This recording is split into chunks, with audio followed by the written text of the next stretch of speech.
Саламатсыздарбы, урматтуу телекөрүүчүлөр, сиздердин назарыңыздарда күн тартибинде программасы. Өзүңүздөргө белгилүү болгондой, бул программада парламенттин жалпы жыйынындагы күн тартибиндеги айрым маанилүү маселелерге токтолобуз. Бүгүнкү биздин күн тартибиндеги негизги маселелерден болуп, бул ратификациялык долбоорлор болуп атат да. Анан ушул өлкөнүн өнүгүшүнө, аймактардын өнүгүшүнө негизги салым кошо турган ратификациялык долбоорлор кайсылар деп эсептейсиздер? Маселен, мына бүгүн бизде күн тартибинин 3-4-сүндө каралып аткан эң алыскы Нарын шаарыны менен эң алыскы Баткен шаарынын таза суу менен камсыз кылууда жана канализацияны куруу боюнча ратификациялар каралып атат экинчи окуудан. Биринчи окуудан өткөн. Менимче айрыкча мен Нарын, Баткен алыскы жерлерде суу менен камсыз кылуу деген бизде эң төмөн жүрүлүп атат. Себеби дегенде, эми бизде көбүнчө сүйлөп калышат да, шаар жерлерде жылуу суу деп, а бизде даже муздак ичүүчү суу дагы таңкыс болуп эсептелет. Ошондуктан бул бир эле шаарлар үчүн эмес, айылдарда да таза суу менен камсыз кылуу акыркы мезгилде өтө чоң көйгөйгө айланып атат. Ал эми Баткен жергесинде эң негизги көйгөйлүү ошо таза суу, ал эми сууга суу болуп эсептелет. Ошондуктан биздин мамлекетибизде ошону менен камсыз кылууда каржы жагынан таңкыс болгондуктан мындай эми Европалык банк менен келишим бул ратификациядан өткөрүп бизде ушу эл үчүн жакшы кызмат өтөйбү деп эсептелинет. Мен ойлойм, бул Баткен шаарынын дагы борборунда Мәселен, жана маселе көтөрдү коллегаларым, асфальт болуп калган экен, ушул кандай болот депчи, ага да акча каражат кеткен да. Ошондуктан бул азыр шаардын четинде дагы, шаар кеңейтилип, шаардын четинде дагы ушу Айгүл таш бас станциясы деп жогору жактарынан айылдар курулган. Ошондуктан бул негизи проект ошол айылдарды камтыйт, анан шаардын ичинен канализация өтөт. Ошондуктан мен ойлойм, бул элге бул ратификация жакшы кызмат өтөйт. Нарындыкы деле ошондой. Ошон үчүн мен айткым келет, бул ратификацияларды өткөрсөк, мындан ары дагы биз ушул бизди колдоо көрсөтүп турган банктар менен келишим түзсөк, биз айылдардагы да сууларды камсыз кылууга аракет кылсак, бул пайдалуу деген ойдобуз. Негизинен ушул күн тартибинде бүгүнкү маселелердин ошо орчунулардын бири болуп, сиз бүгүн ошо күн тартибине киргизгенге демилгеледиңиз, Алмамет Насырканович. Жанагыл бизде ушул коомчулукта кызуу талкууну жаратып аткан паспорт маселеси боюнча, мыйзамсыз берилген паспорт маселеси боюнча. Ушунда негизги маселе эмнеде болуп отурат? Негизги маселе ушул паспорт көйгөйү бул бүгүн чыга калган жок. Бул бир 5-6 жылдан бери ушул элибизге дагы мындай бул жаңы маалымат эмес да. Бирден, экиден, бир 10 паспорттор башка жарандарда кармалып атат, жасалма паспорт жасалып атат деген фактылар чыгып жүргөн. Бүгүн алар 100 деп жетти мына, 107 деп чыгып атат. Бул деген сөз бизде мамлекетте кандайдыр бир жерде кемчилик кетип атат. Мына эмне үчүн Казакстандыкын жасабайт, эмне үчүн мына ошол эле кустарный метод менен деп Өзбекстандыкын жасабайт, бизде жасалып атат. Демек бир же тартип жок, же бир жерде бир туура эмес көйгөйлөр бар. Ошону биз чечели, эмне көйгөй экенин биз мына акылдашалы деп атабыз. Анан мына бунун кандай зыяны бар бизге да? Экономикалык зыяны барбы, кандай зыяны бар? Мунун зыяны бизге абдан чоң, экономикадан да чоң зыяны бар. Анткени бизде 1,5 миллион биздин бир тууганыбыз, боордошубуз кыргыз эли сыртта оокат кылып мына мигрант болуп жүрүшөт. Сыртта окууда жүрөт. Ошолордун бардыгы эми башка мамлекеттердин күч органдарынын кароосуна чыгып калат. Бул деген баягы мындай ыңгайсыз психологиялык, моралдык басымга дуушар болот. Эгерде аэропорттон 5 өтүп баратса, бирөө кыргызчын жараны болсо, четке алып туруп, аны тинтишет. Анткени силердин паспорттор ушул жасалма, балким сен да жазылмасың деп, ар бир жараныбыз азыр ушундай процедурадан өтүп, бул кемсинтүү, бул унижение деп коебузча. Ошондуктан мына биз бүгүн муну чоң көйгөй катары кабыл алып, эмне кылышыбыз керек, жапа тырмак мамлекет ойлошубуз керек. Азыр көп органдардын бир туура эмес жагы, биз эмес, биз жасаган жокпуз, айыл өкмөттөн кетип атат, жок биз. Анда ким күнөөлүү? Эл күнөөлүүбү? Бирөө күнөөлүү да. Ошондуктан бул жерде мен ким күнөөлүү десе, күнөө баарыбызда бар. Мына бизде да бар, мыйзамчыларда, аткаруу бийлигинде да бар. Баарыбыз күнөөнү мойнубузга алып, буну оңдошубуз керек. Мыйзамчылар мыйзам чыгарып беришибиз керек. Мына ошол жана Турцияда кармалган ушул банданын ана башы былтыр иш козголуп, ушул эле паспорт жасоо боюнча 5000 сом штраф төлөп чыгып кеттир. Ал уголовный кодексте документ жасалуу боюнча 5000 сом штраф деген бар экен. Бирок тергөө органдары, сот органдары бир эле статьяны койбой, көз боемочулукта да коюш керек болчу да. Көз боемочулук да бар да жерде.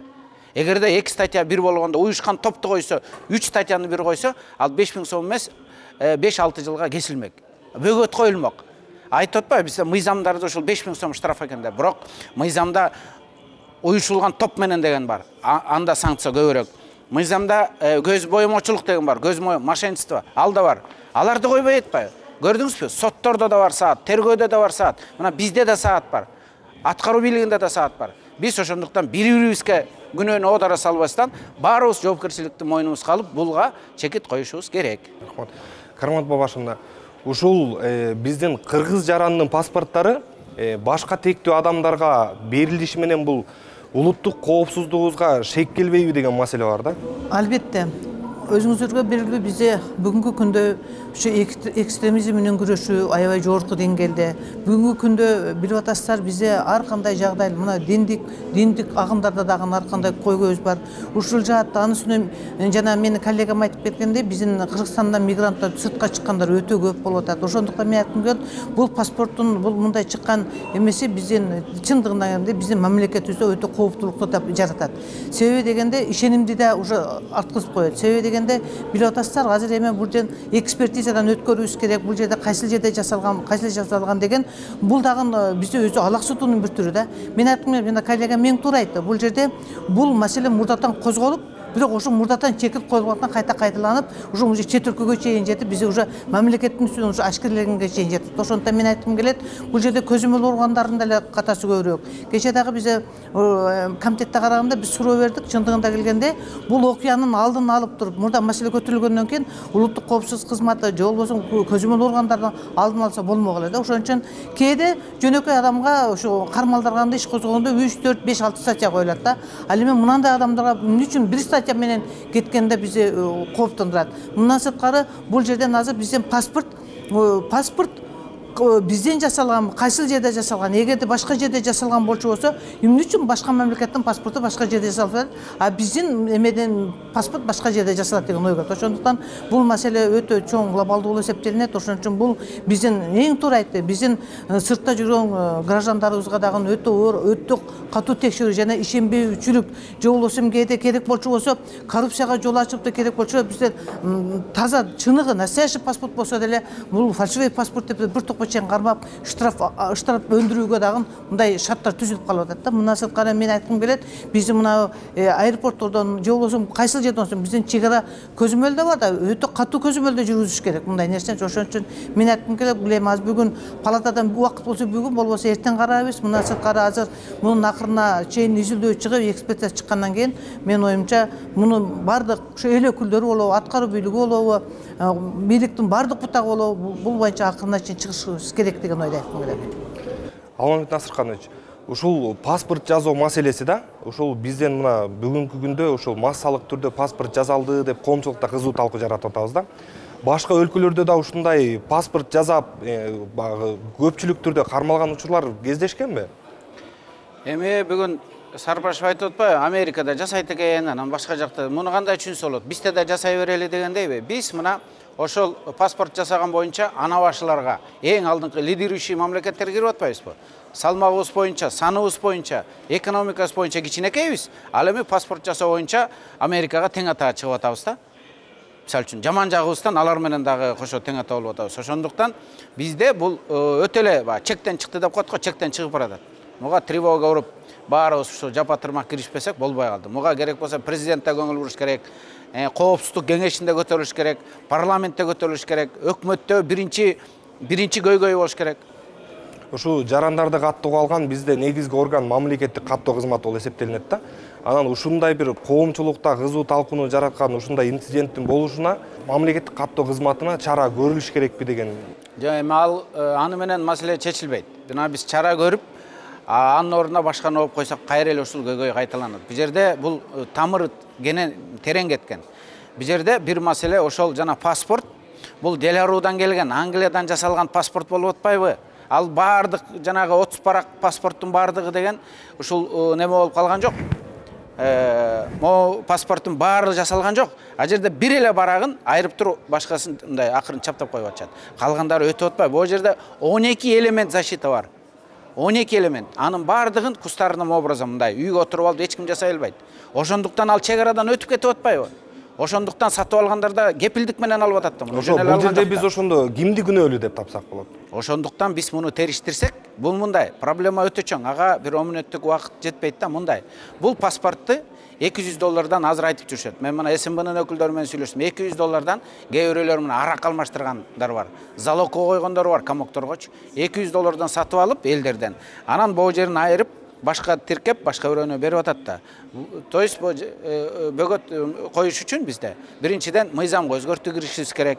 Экинчиден жана митирке, жасалма митирке жаратса, жасалса. А жасалма митиркенин айынан паспорттагы жаңы алмашып кетет экен да.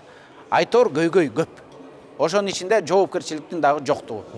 Алмат Насырханович, анан бүгүнкү ушул парламенттин жыйынында 2 күндөн бери ушул социалдык тармактарда өтө чоң талкууга алынып аткан ушул Казак Республикасынын маданият министринин ушу кыргыздарга болгон бир мындай адепсиз сөздөрү боюнча бир чара колдонуш керек, ушу парламенттик деңгээлде бир иш-чара көргөзүшүбүз керек деп айтып кеттиңиз да, мунун себеби эмнеде?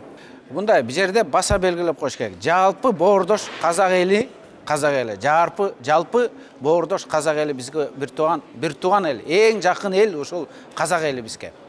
Анан ушул жерде бир атка минер, мына баса белген маданияты жок, маданият министринин тамтыраган бир мындай сөзү бүт коомчулукка чыгып кетти. Ошондуктан биз боордош элдин парламентине, эл өкүлдөрүнө кайрылып, жетекчилигине кайрылып, жоопкерчиликке тартуу маселесин көтөрүп атабыз. Анткени ал баягы балким аякта митингдер болуп атпайбы? Ошо митинг болбосун, элдерге ошо көрсөтөлү, Кыргызстан кандай тиги митинг болуп атып, мындай демократия деп атып, кандай балчыкка кирип, кыздары туалет жууп калышты деген сөздүн төркүнү ошого кетип атпайбы? Ошондуктан ал эмне кылып элин көндүрүп митингге чыкпагыла деп. Бул өтө акыл эсиздик да. Антип элин митингге чыкпагыла деген тескерисинче мына казак эли интернеттерде жазып атат, туура эмес деп. Алар демократияга багыт алган мамлекет. Алар керек болсо агым кеги менен иштеп атышат деп. Анан мындай да чыгармалар дейт. Ал чыгарманы окуган эмес. Эсли окуса, Чыңгыз Айтматовдун чыгармаларында ар дайым ушул биздеги эркиндик, мына белый пароходдо демократия, эркиндик, сөз эркиндиги жөнүндө жазып келген.